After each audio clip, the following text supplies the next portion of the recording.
প্রিয় দর্শক শ্রোতা, আমরা ফতেহাবাদ বৃক্ষরোপণ সমিতি থেকে একটা জিনিস দেখাচ্ছি আপনাদেরকে। আব্দুল জব্বরের বলি খেলায়, এই ঐতিহ্যবাহী এই বলি খেলাতে এমন কিছু জিনিস পাওয়া যায় না, এমন কিছু নাই, সব কিছু এখানে পাওয়া যায়। আজকে আমরা দেখলাম একজন জাল বিক্রেতা। এই জাল সাধারণত আমাদের শহরে দেখা না যায়ও, গ্রাম অঞ্চলের জাল এগুলো এখানে বিক্রি করা হচ্ছে। আচ্ছা, জাল কি এগুলো আপনি বানান? আপনি বানান, আবার আপনি বিক্রি করেন না? আপনার নাম কি? আমার নাম বাদল। বাদল। আচ্ছা বাদল দে, এই জাল কত বছর ধরে আপনি এগুলো বানান? 40 বছর ধরে এগুলো বানান, ক্রয় বিক্রয় করতেছেন না? কেমন চলে এগুলো?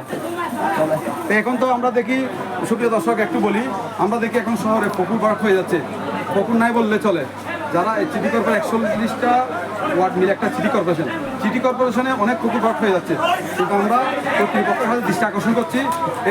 এই প্রসঙ্গে একটু বলি যে পুকুরগুলো ভরাট হয়ে যাচ্ছে। আমরা ফায়ার সার্ভিসে আগুন ধরলে আসলে রিজার্ভ পানি চলে যাওয়ার পরে পানি দিতে পারতেছে না, যে পুকুর ভরাটের কারণে।